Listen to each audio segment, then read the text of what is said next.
All right.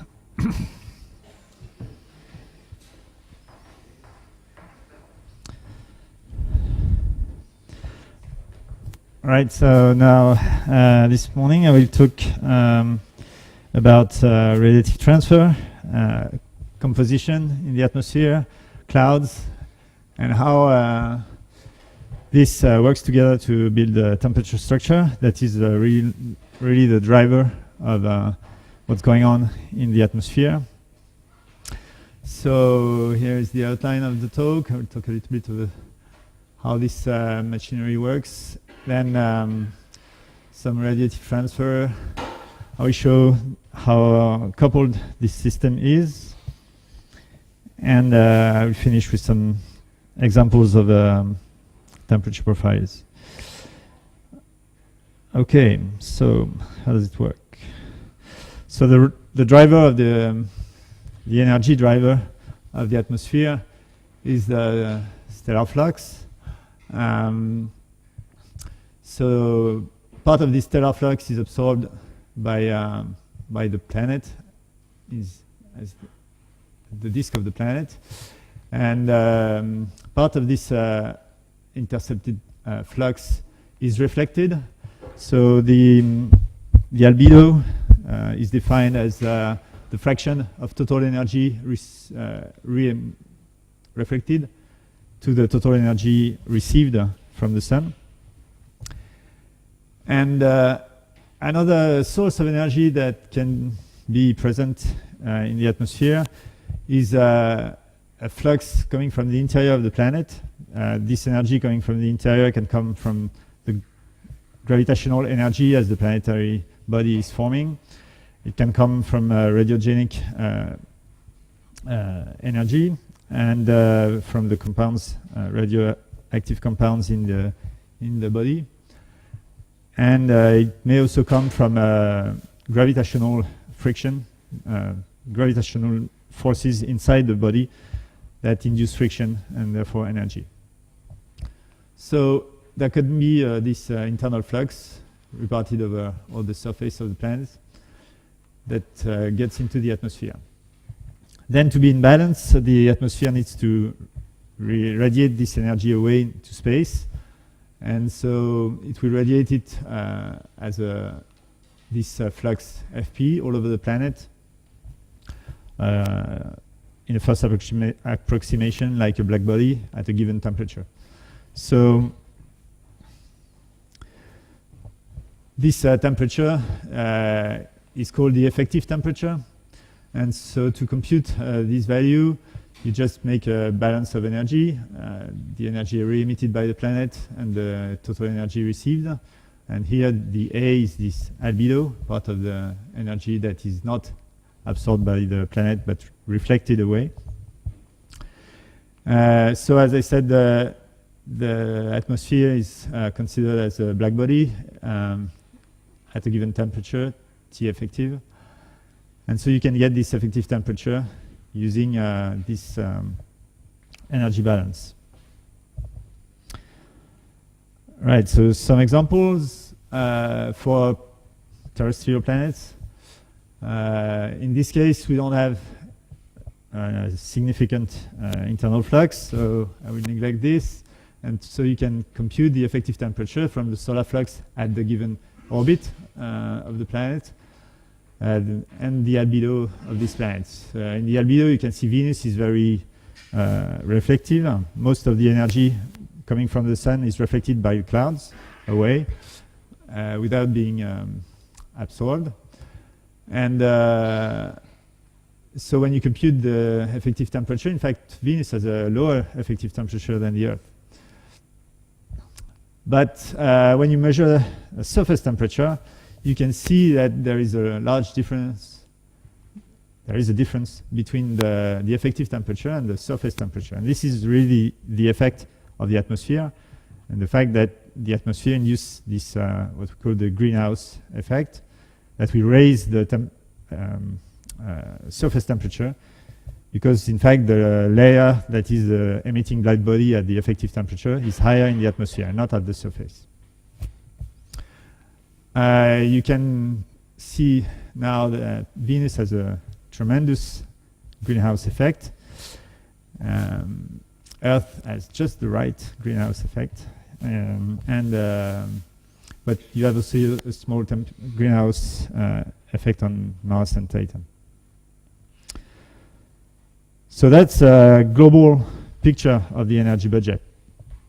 Now, we want to look a little bit more in details at what's going on with the solar flux and the radiative transfer inside the atmosphere. So I will start with very basic stuff. Well, the atmosphere has some compounds in there, and they have energy levels.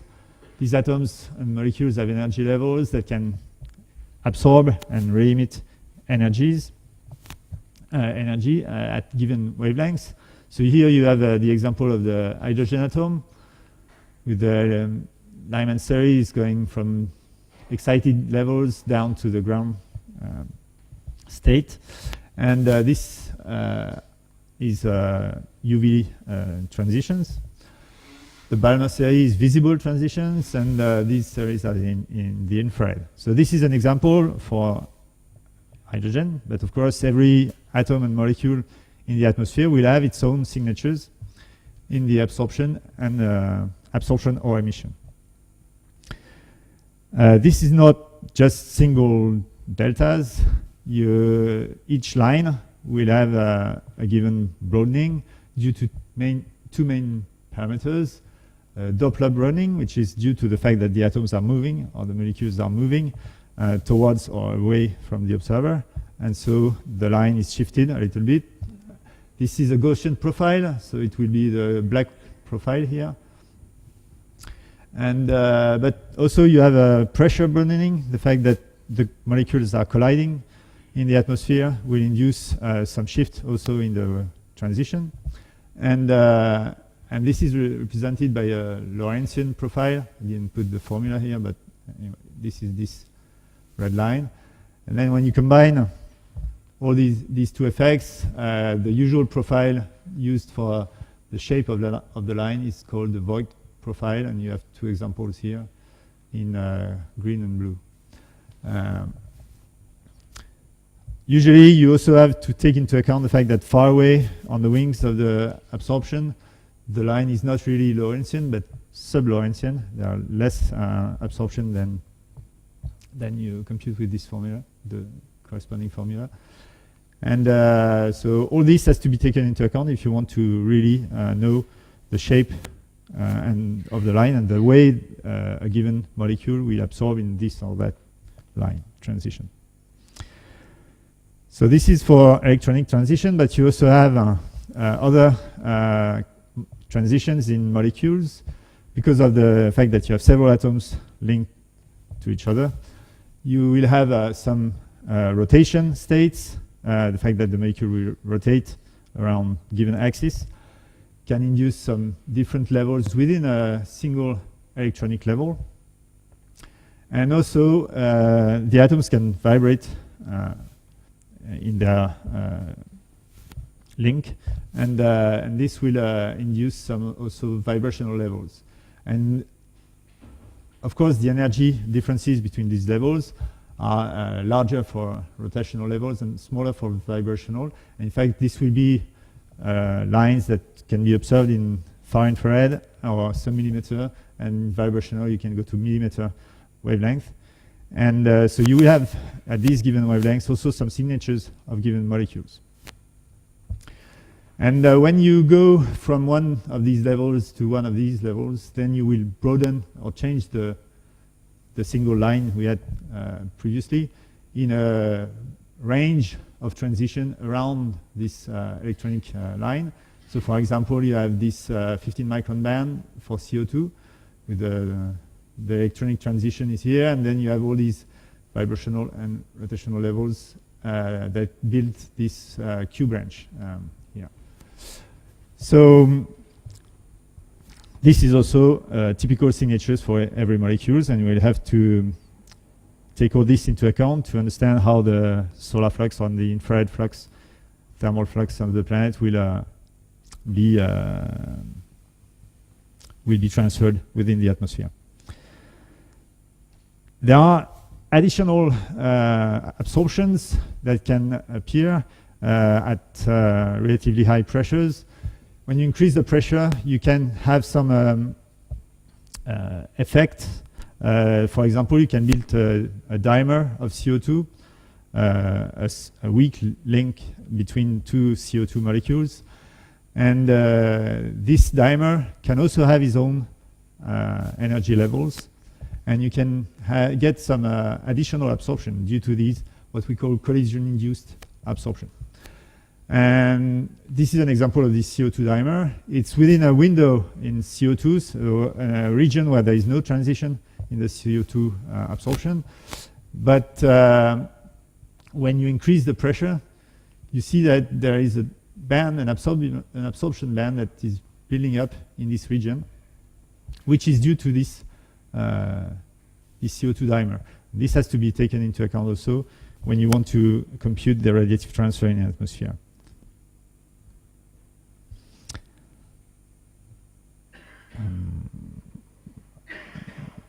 Okay. So that was for the gas, and now we also have some particles in the atmosphere, and these particles will also absorb and scatter light.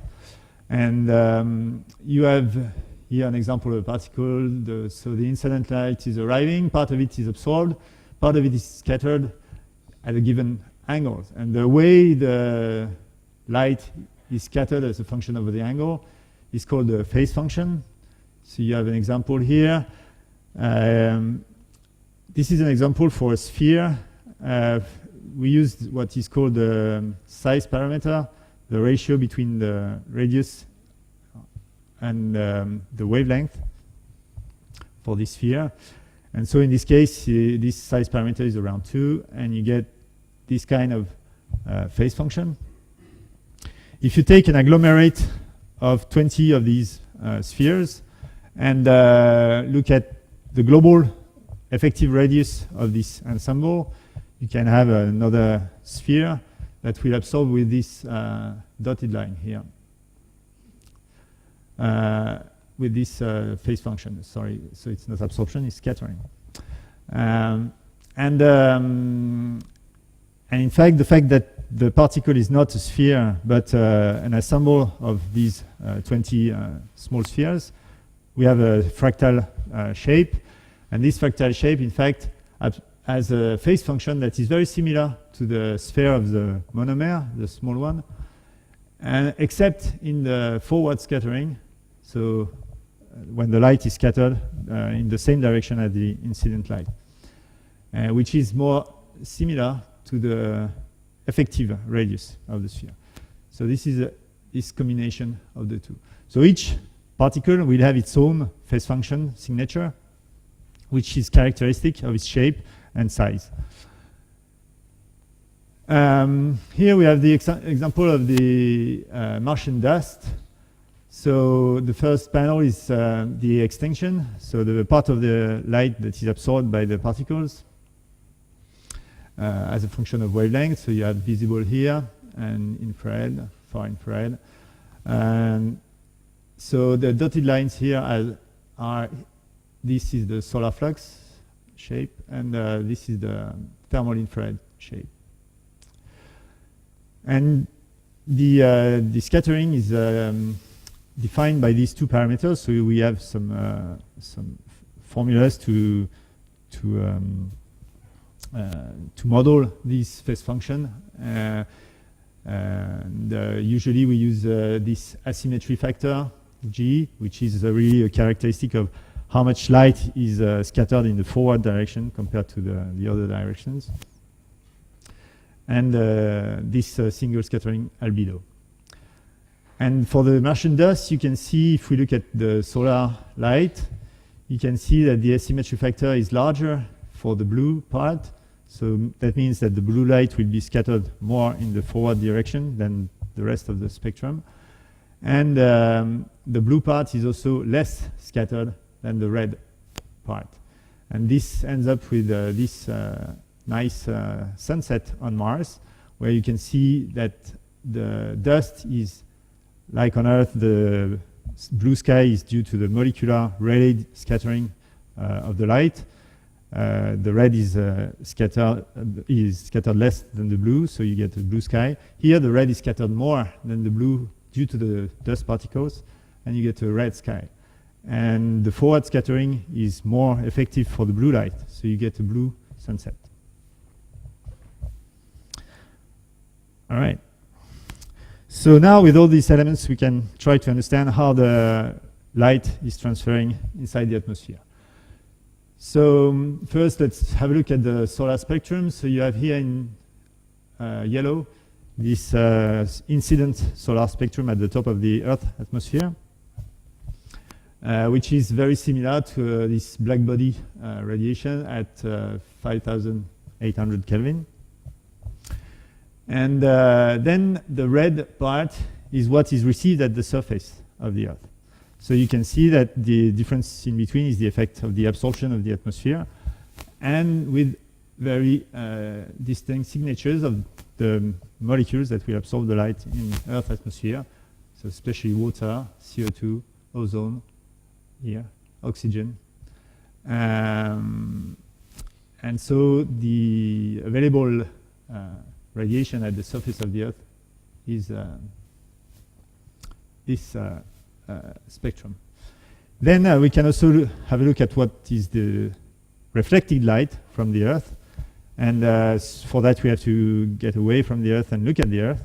And this is, for example, what Virtis on Venus Express did as it went away to Venus, toward Venus. It looked back at the Earth and took a spectrum of the Earth. So this is in the visible. And you have different reflected spectrum of the Earth. The different levels of this spectrum, so the higher the spectrum, the intensity, the higher the albedo of the Earth, is due to the two effects, the phase of the Earth and the local time at the point that the spacecraft is looking, and also the cloud coverage that will influence the albedo. And you can see also all these absorptions, also oxygen, water. And then you can see that there is a lot of oxygen in Earth's atmosphere, which is a good sign for us. All right, so we can do the same. No, sorry. Oops. We can do the same. Yes? Sure. This astronomical spectrum of the Earth. Yes. Can we use in some way to look for signatures of light in other planets? Yes, exactly. That's why we looked at the Earth to try to see how we really see the signatures of life. So the presence of oxygen is a clear, I mean, not so clear. There are some discussion about the fact that oxygen may be present in the atmosphere without any biotic activity. So, but it's still an indication. When there is no oxygen, you can think that maybe there is no life, or not the one we know, or previous or very basic non-oxygen life, like there was at the beginning of the year. Anyway, so ozone, which is also related to oxygen. And then there are discussions about what could be other typical signatures. It's difficult, though, to build a very large amount of oxygen in an atmosphere without any biological processes, only with chemistry. So here we can, in fact, infer with the depth of the lines, we can try to infer the amount of oxygen that is present in the atmosphere. We need additional parameters, but this is some way we can try to analyze this kind of spectrum. And when you see 20% of oxygen in the atmosphere, this is very difficult to get with only chemistry.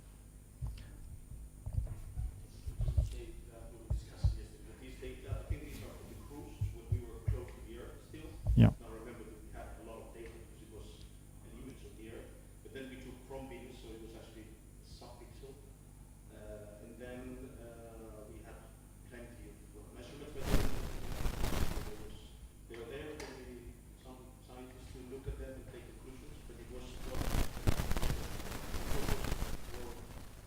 Yeah, this is really the idea. So you have an example of a planet directly observed in visible radiation. The problem is because it's sub-pixel, then you have to take a lot of assumptions because the instrument was not meant for this. Can't be done. This is another example of this kind of reflected spectrum, but for Titan. In this case, you can see that the UV and visible part are really absorbed by Titan's atmosphere. And this is due to the haze present in mostly due to the haze present in Titan's atmosphere. And then in the infrared, you can see all these bands of absorption that are due to methane. And in between those bands, where you have windows, and in these windows you can get some light that actually reached the surface and came back, so you get some information about the albedo of the surface when you try to reproduce this kind of reflected spectrum. So actually this single spectrum can give a lot of information about the thermostructure of the atmosphere, the haze amount, the methane, and the surface. That's already not bad. For the infrared, in the thermal infrared, you can also here similar spectrum from the Earth taken by Virtis on the thermal infrared, and you see ozone signature, nitric oxide signature, methane, CO2.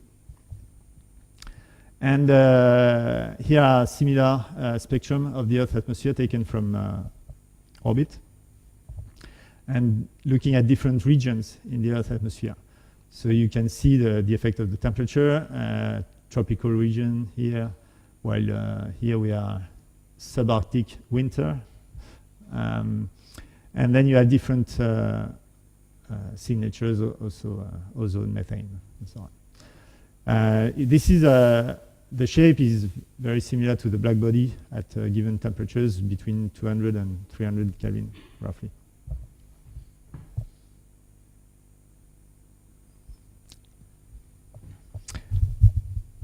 Again, some of the spectra that we can observe in the thermal infrared or in the infrared on other planets. So this is Virtis observing Venus, and this is Cassini observing Titan. So you have here, these lines are on the day side, so it's reflected sunlight that is in the infrared, and it has some nice signatures. And in the blue here you have the night side, so this time it's not reflected sunlight, it's thermal emission from the planet. And you can see these windows, near-infrared windows, that let some light escape from Venus, while in these regions the CO2 and the clouds are absorbing everything, and nothing can escape in these regions. And these are very interesting windows to look at the composition and the temperature in Venus atmosphere below the clouds, because this is thermal light that is coming from the deep atmosphere and not. And here you have thermal emission that is coming from the top of the cloud mostly. Similar spectrum here, night side from Virtis also. So lots of information, in particular in this 2.3 micron window. So CIRS is a spectrograph on high-resolution spectrograph on Cassini, and you can get this kind of spectrum of Titan's atmosphere. A lot of information here. Many molecules are emitting in the infrared with bands, as you can see, groups of lines.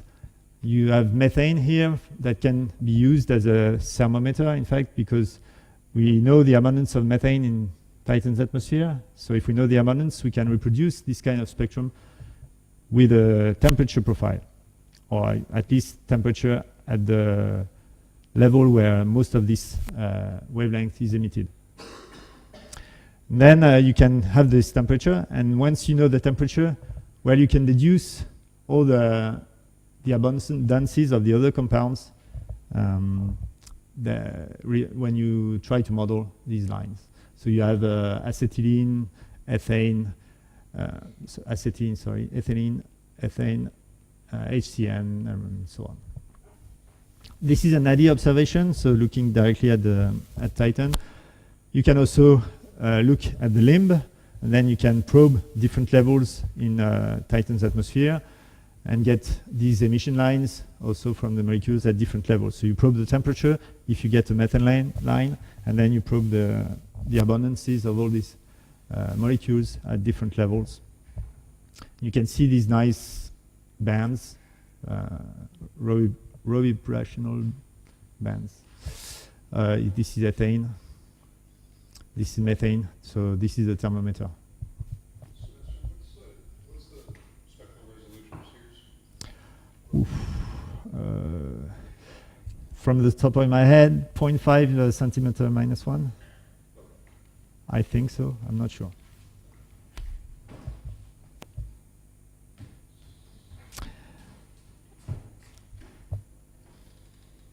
All right, so now that we know how the light, the wavelengths, different wavelengths interact with the atmosphere, we can try to get in the energy budget of the atmosphere in more details.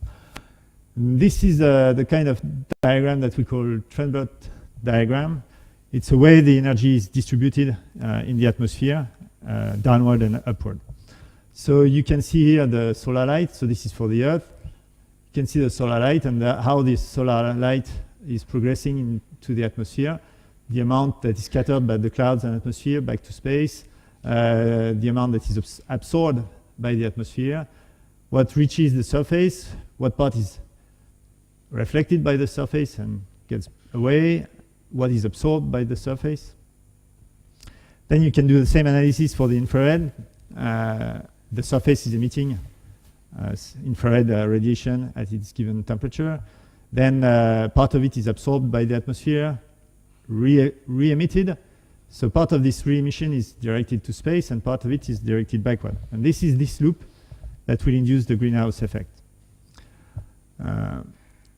You have here additional energy transfers that are showed, the convection, so sensible heat flux that will put some energy from the surface directly into the atmosphere, and also the latent heat, which is an important energy transfer for the Earth, the fact that water is changing state. So this is for the Earth, and you can see the same diagram for Venus, and you can right now understand what's going on for the greenhouse effect. You see this loop is much more active and only small energy is getting out. And most of the solar radiation is directly reflected to space by the clouds. Only a very tiny part of it can reach the deeper atmosphere and the surface. Most of the solar energy absorbed by the atmosphere of Venus is absorbed within the cloud layer, so high within the atmosphere. Here you also have some convection going on in the cloud layer that will help transfer some energy from below the clouds to the top of the atmosphere. Okay, so this gives you an idea of the energy budget and how the temperature profile will build up.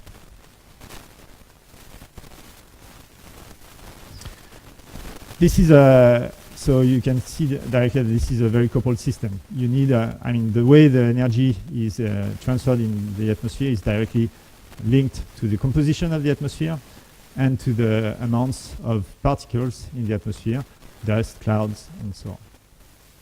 So there is a link, a strong link between the temperature structure that can affect the composition and the clouds and other particles, and all this affects temperature structure.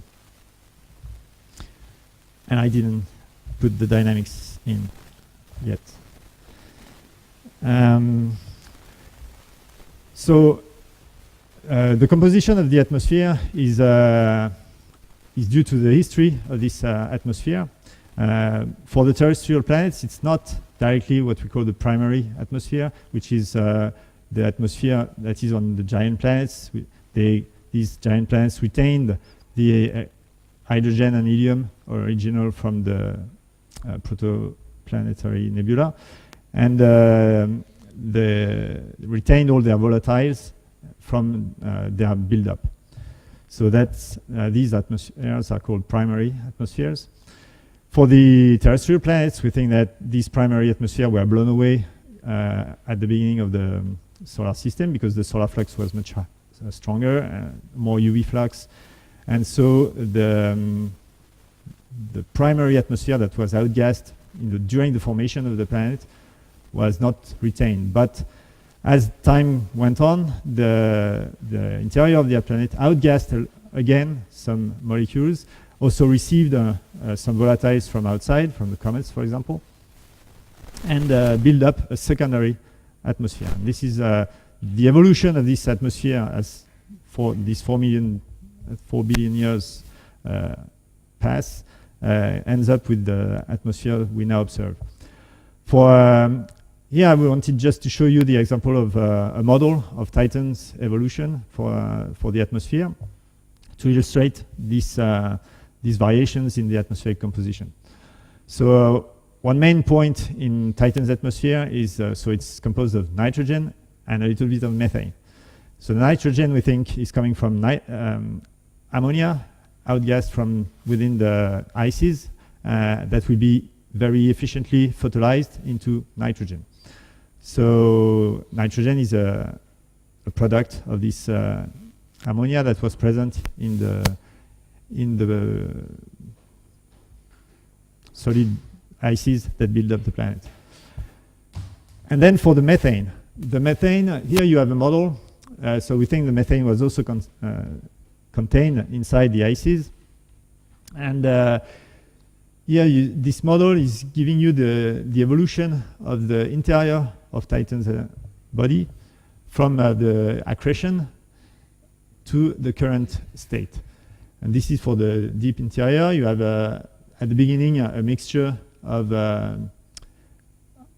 ices and silicates, and then at a given point there is what we call an overturn of the interior, and all the ices are going upward and all the silicates are going downward.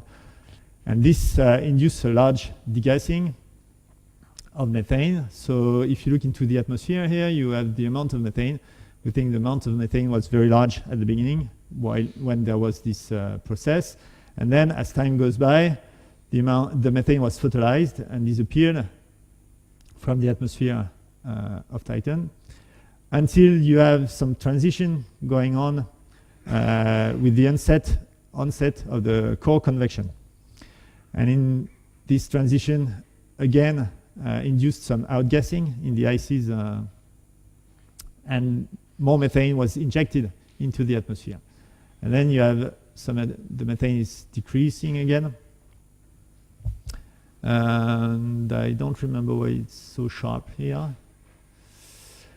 Anyway, there is the methane is disappearing, and oh yeah, because there is no emission anymore. No emissions anymore, so then it's photolyzed even faster. The time of a few percent of methane inside the atmosphere is only, the lifetime is only of the order of 100 million years. So it's photolyzed, no more sources, and it disappears. And then we think that the present atmosphere is the remnant of the current activity in the surface layer, where the ice is building thicker and thicker, and with the convection processes and cryovolcanism emitting again some methane that was still trapped into the ices. And so you get, depending on the model assumptions, different levels of methane that end up with the current observed amount of methane. This is a model, of course, it's a scenario, but this gives you an idea of how this atmosphere can have evolved a lot during the history of a given planet. The composition is also strongly associated with what's going on in the surface, as we saw for Titan here. And for the Earth, here is an example of the CO2 amount in the Earth's atmosphere, which is linked to the surface through this CO2 cycle. You have processes absorbing CO2, putting it into the Earth crust. Some processes outgas this, volcanoes and burning of these oils and getting CO2 back into the atmosphere. You have exchanges because of the respiration, and the ocean is also taking and giving back CO2. So this cycle controls the amount of CO2 that we have in the Earth's atmosphere. Same for water cycle, of course. And here is an example of the methane cycle near the surface of Titan. So you may have volcanic outgassing from the ices. You can have exchanges with the liquid bodies on the surface of Titan. You have transformation of methane into organics, and aerosol sedimentation, cloud condensation, and so on.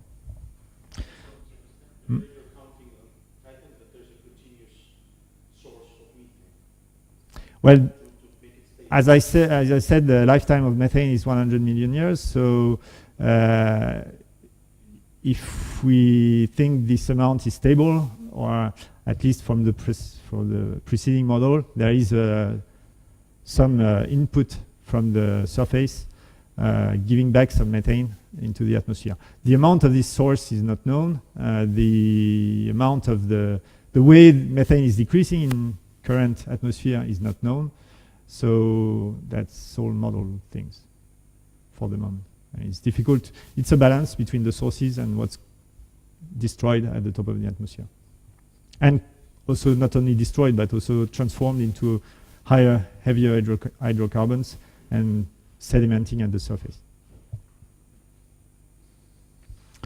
So when you study the composition of the atmosphere, you have to build what we call photochemical models that will take into account the photochemistry that is going on due to solar flux that destroys, separates some atoms from molecules, build up radicals that will react and induce a chemistry into the atmosphere. These photochemistry processes, you have to take into account sources coming from outside or coming from the surface. You have to take into account some escape also, some particles, lighter particles like hydrogen atoms, but also maybe methane on Titan can escape to space at the exobase. And you have some transport processes, large-scale transport or diffusion being more effective in the upper part of the atmosphere. And you have some condensation. Some of these molecules at the minimum temperature will condensate, form clouds, sediment, go down, rain, and be put on the surface or evaporate again, and so on. So all these physical processes have to be taken into account in addition to the photochemistry. And when you do all this balance, you can end up with vertical profiles of the composition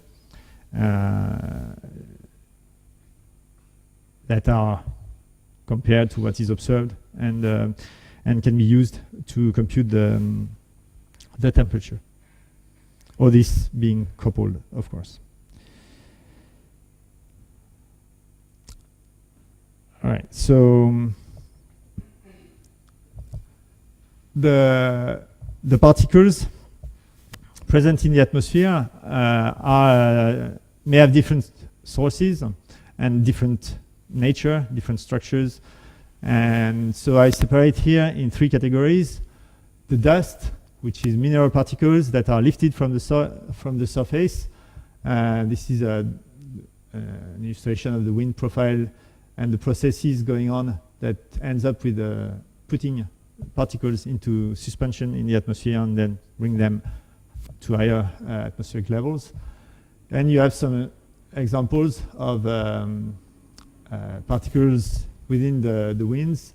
Here it's just over the Canary Islands, some dust particles, sand particles blown from Africa over the Atlantic in this very nice structure. And on Mars, you can see these dust fronts here and there due to baroclinic activity and loading up some dust from the surface into the atmosphere. On Mars, the dust storms can be local, regional, like these ones, or they can also be, dust can also be injected high enough that it stays into the atmosphere for a long time, and with a large source you can end up with a global dust storm that will cover completely the atmosphere of Mars, and that will have a strong impact on the temperature at these given seasons, or these given moments. So dust, the first category. Then you have the clouds. I will call clouds any particles that are due to condensation of from gas molecules. And so you have here an example of Martian clouds observed from the surface. These are clouds observed at the equinox by the Cassini spacecraft on Titan. These are enormous equatorial storms that are happening only during the equinox period. And these clouds can even rain to the surface. We saw some changes on the surface albedo indicating that there was some rain of methane at the surface during these events. And you see also some of these clouds at 40 degrees latitude, which are very characteristic of this period. You have here a close-up on the clouds of Venus. So this is the top of the clouds observed in UV. No, this is an infrared picture, sorry, from Virtis. And you have these structures, and you can see these structures due to the differences in the amount of particles in the cloud layers. And of course, you have these very nice and detailed structures in the clouds of Jupiter, different type of clouds with different molecules that condensate at different levels that will induce structures that are really three-dimensional and with these different colors. All right, and the last category of particles will be the haze. The haze is a photochemical haze, which is due to the polymerization of particles, of molecules, due to the photochemistry, ending up with large organic molecules, for example, on Titan. And these large organic molecules will nucleate and create some solid particles that will that are very similar to soot, and these particles will then enter microphysics range. They will not. There is some chemistry that is the source of these particles, and then we enter the microphysics domain, and they evolve as solid particles in the atmosphere of Titan. This is a different kind of particles, very different from the clouds.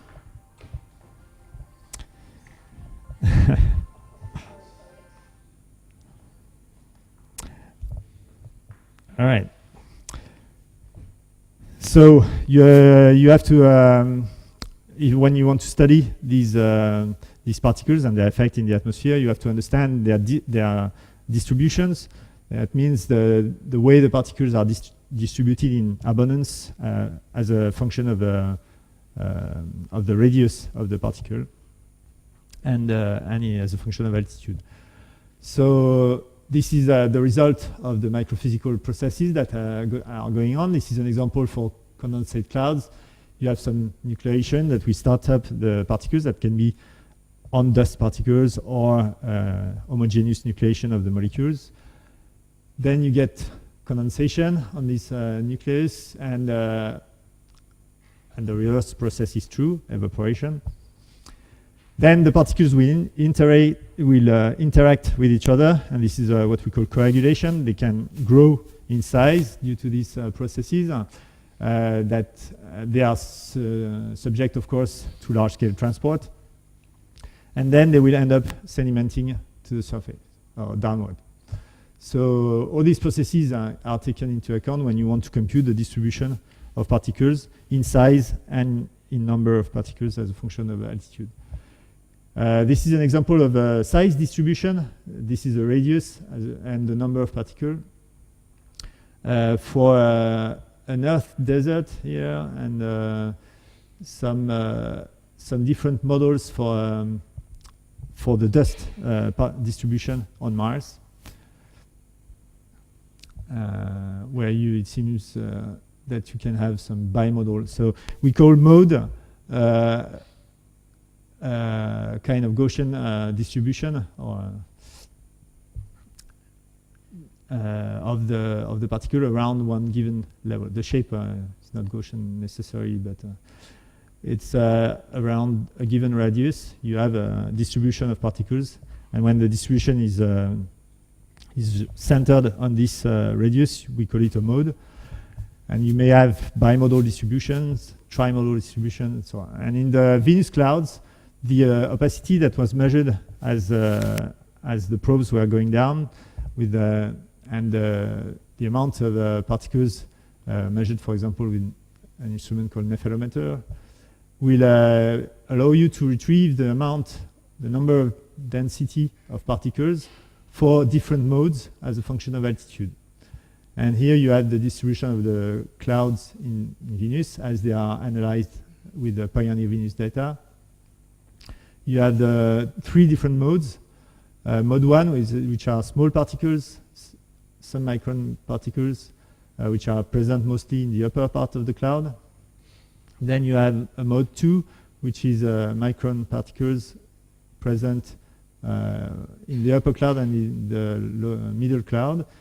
You see the cloud is structured in three different layers: upper, middle cloud, and this lower cloud layer just at the base of the cloud. Then below, you just have a mode 1 distribution of particles. But in fact, these may not be the same kind of particles as what's going on in the upper part of the cloud.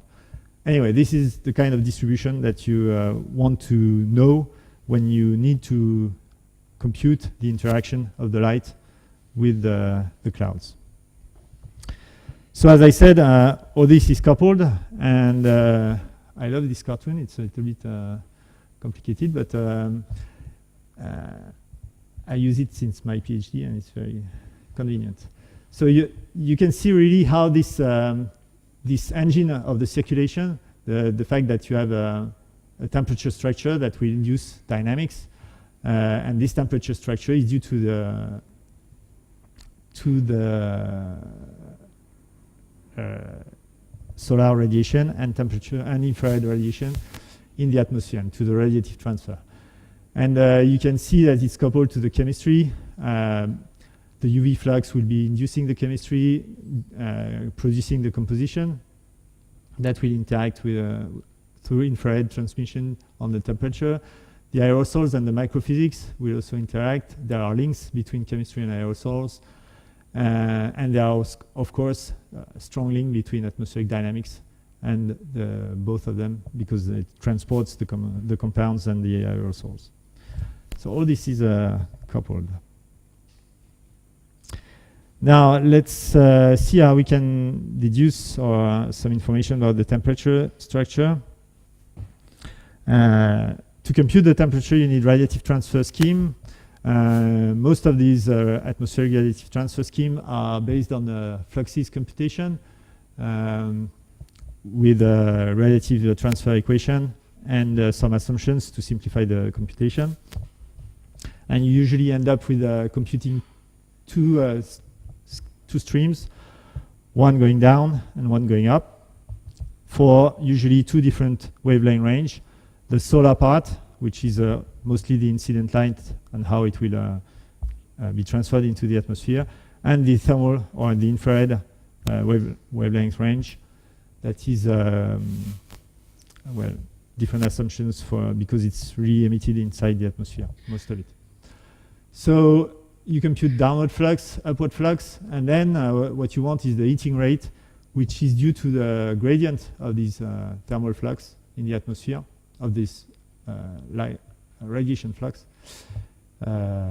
transformed a little bit to get the temperature gradient, or the temperature heating rate. So the amount of energy that is absorbed in a given layer,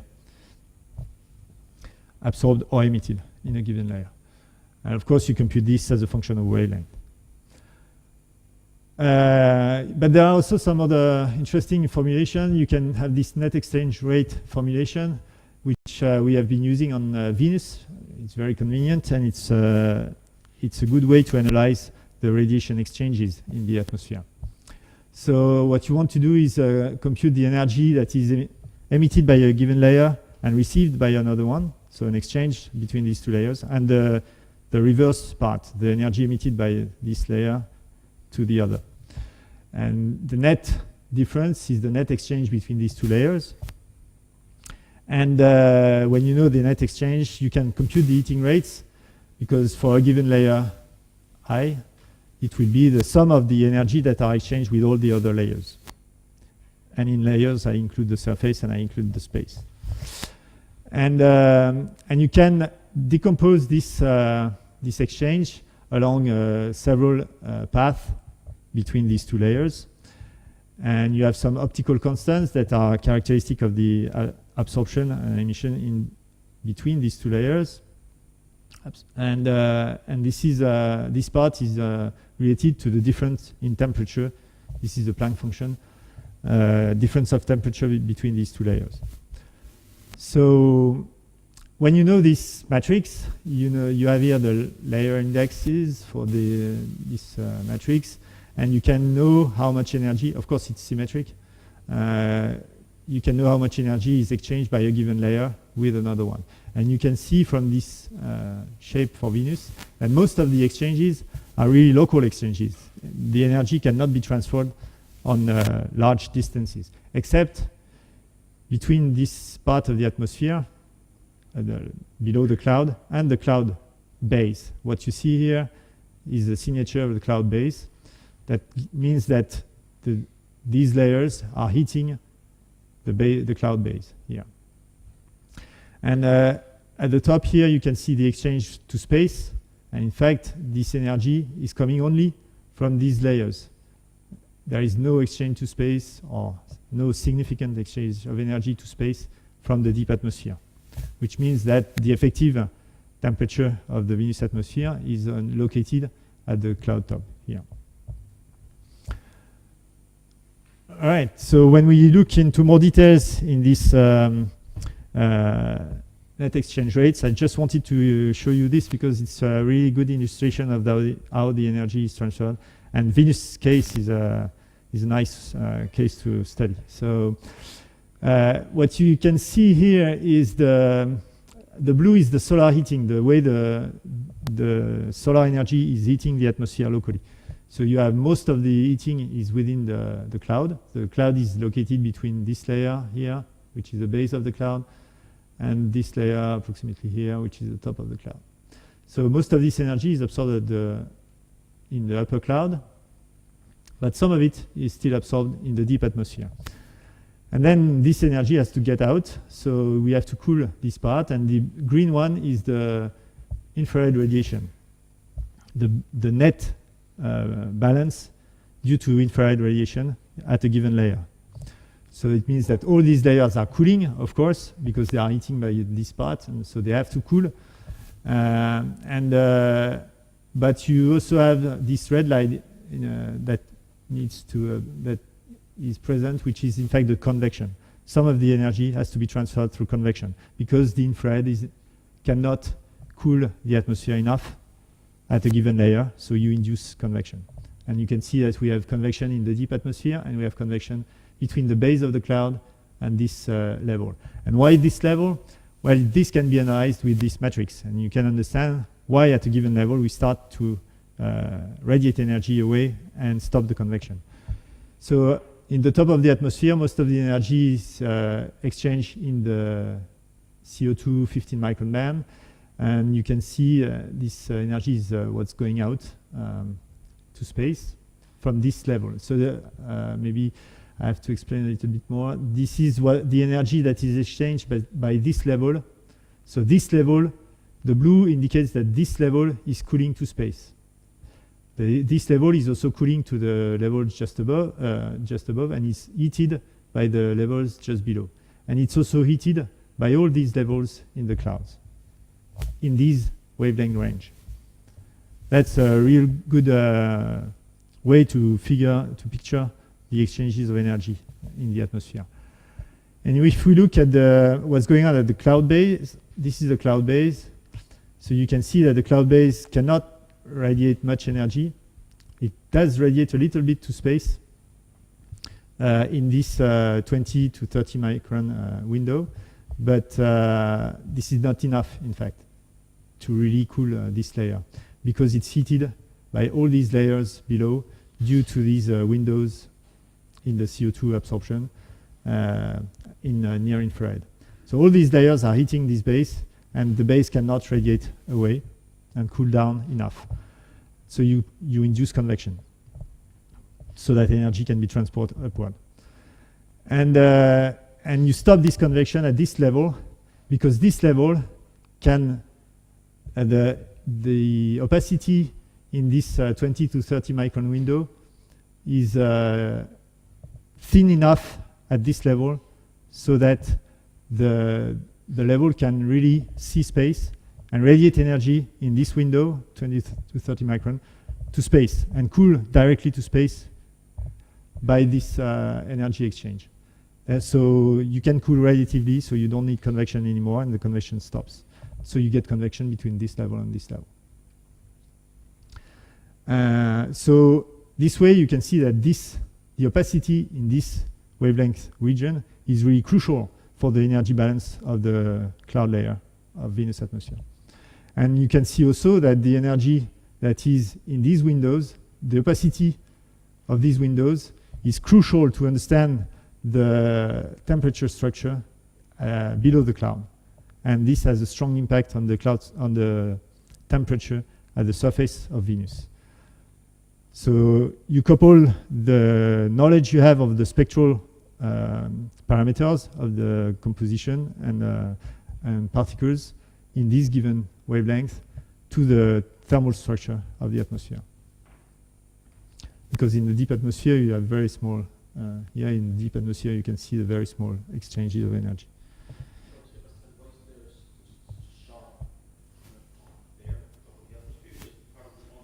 Yeah, you just discretize the atmosphere up to one given level, and then what's above is the space. Yeah, no, it goes up to 100. Sorry, 100 kilometer. Yeah.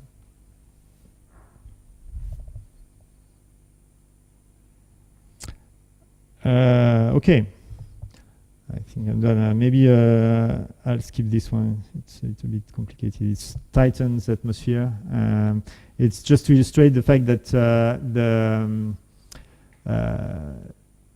the circulation, and this will be a transition to my next talk, but the circulation in Titan's atmosphere will transport the haze, which is global, and this haze will accumulate mostly on the poles because of the circulation.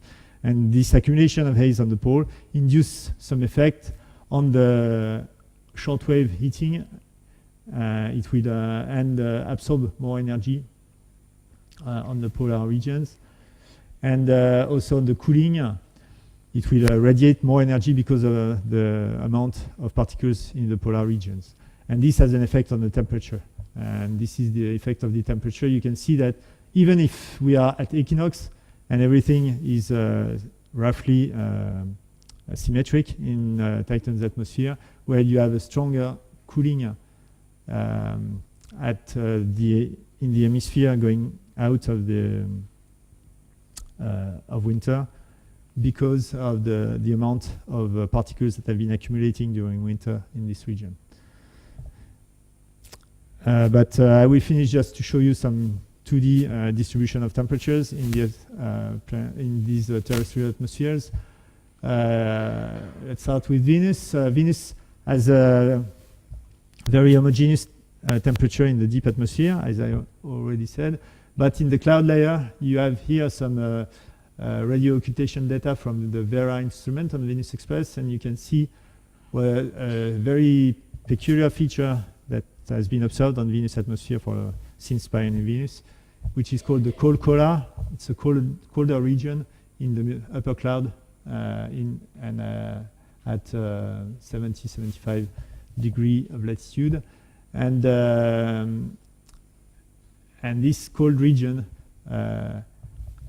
has to be related to circulation, the fact that the cloud is changing when you go poleward of 60 degrees, and so the distribution of the cloud are changing, so there is a different effect on the radiation, and also the circulation is affecting this, and the balance ends up with this peculiar structure. And you also see that the temperature at higher levels is increasing as you go toward the pole, and this is a signature of descending motion that will heat adiabatically these layers. This is a very common feature on polar region, and you can see it on Titan. Here is the stratopause region on Titan, and this is the winter hemisphere, and you can see this increase of temperature, which is again due to subsiding motions around inside the polar winter region. Same thing on Mars. Here you see during the equinox you have some subsidence at both polar regions, and you have some heating. This is the equinox, and this is the solstice, and you have some heating in the winter region. Here again due to subsidence of the air. A peculiar feature of the Mars atmosphere in the winter polar region is that the temperature is so low that the main compound in Mars atmosphere, the CO2, is condensing directly to the surface. And this is a very strong forcing driver in the circulation of the Mars atmosphere, of course. And so basically the surface temperature here is the condensation temperature of CO2 at 6 millibars, roughly. And also maybe you can see, I will talk a little bit more now in the next talk about the effects of circulation and how this temperature distribution are coupled with the circulation of the winds, and how this affects also the rest of the abundance of the composition and the haze. And we'll see in detail some of the dynamical structures in the atmosphere. Okay, thank you. Some questions?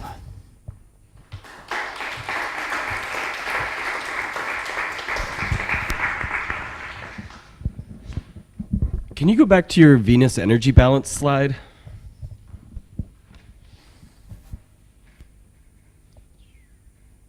The Trenberg diagram? Mm-hmm. This?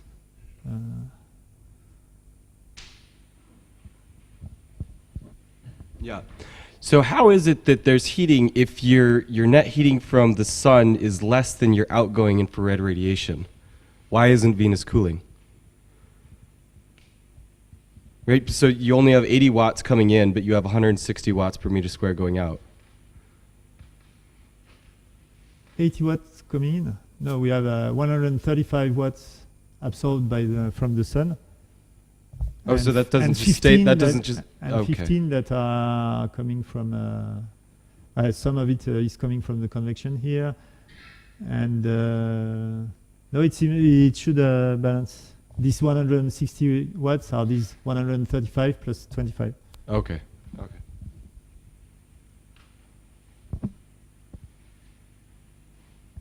Any questions?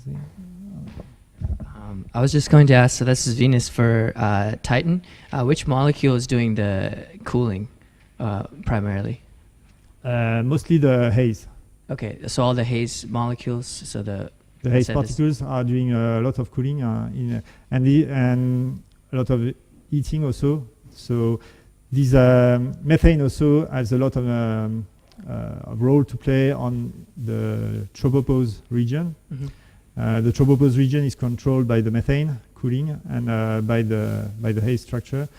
And the fact that we have a stratosphere is due to the haze Okay. that is heating these layers.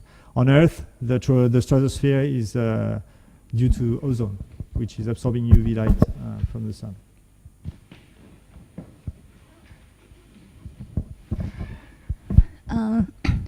For the planets with magnetic fields, do you need to consider them in the couple system you mentioned? No. No, in these atmospheric studies, there is no direct impact of the magnetic field. The magnetic field will have an impact on the ionosphere, which is higher than what I've been showing. So the ionosphere is mostly present in the thermosphere. So that's where the sunlight, the more energetic UV light is forming ions. So you end up with an ionosphere with electrons and ions in this region. This is approximately the same region as the thermosphere. And this is higher than everything I showed here. And so usually, I mean, if you want to consider all the atmosphere, then some models now are going up into the thermosphere and have to consider ions. For example, in the chemistry, the effect of ion chemistry is interesting. And the magnetic field may have some effect on the ionosphere. I'm not a specialist at all of that, but this is the only way it could have an effect.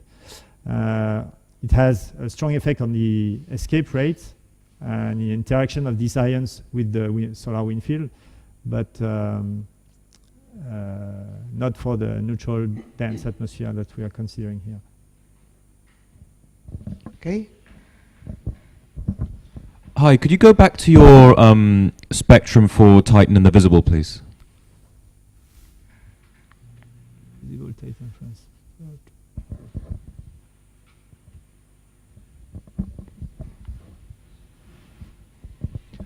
Hi, so I was just wondering about, it says that there's haze scattering at higher wavelengths, but surely haze particles would be too small for scattering to be significant at those wavelengths. Surely it would be, you'd have more significant Rayleigh scattering in the hazes. So... No, Rayleigh scattering is most effective in the UV here. No, what I'm saying is, why would you get that much scattering by the hazes in those higher wavelengths? Because surely the haze particles are too small for... They are not so small. They are micron size particles. Are they? Yeah. Oh, okay. I mean, the monomers are small, but the upper part of the haze layer, which is composed by monomers, are really like 50 nanometers spheres. Right. But then they gather together into fractal particles, and they can have several thousand monomers in these particles. So in the main layer, they can be pretty large. So submicronic and micronic. Okay, thank you. Last question, very last one. No? It's about the dust modeling on Mars. Are you going to discuss this into the circulation part, or basically if you... Well, the question is, can you model dust, the dust circulation? The dust cycle on Mars is quite difficult to model. I mean, not that difficult once you know the source. So you model you give a source of lifting, and then you can follow the dust, and you can follow the radiative effect of the dust, which is significant. And for example, when you have a plume of dust that will heat up locally the air, you can have some buoyancy going on, and then an uplift, a strong uplift of dust high in the atmosphere. This is what my colleague Emeric Spiga calls rocket storm. So there, it's a local phenomena, but it has a strong coupling between the haze, the winds, and the temperature structure. So yes, you can couple the dust. You can model the dust distribution and its interaction with the circulation. The problem is, for example, if you want to predict a global dust storm, You cannot really, because there are some very tiny nonlinear effects that are related to the surface, and the amount of dust that you can lift, and there may be some interannual variability that are not really understood, and we don't know why there are global dust storms in some years and not in others. So this is the main aspect that, for the dust modeling, I think this is the main point. Yeah, this is exactly what I asked, because I know you cannot model this because you're missing the actual source, the Yeah, trigger they are effect. really tiny, difficult to model interactions between the surface, the dust amount at the surface in a given point, and the cycles over several years. Okay, time for coffee break, Sebastien. Very nice talk.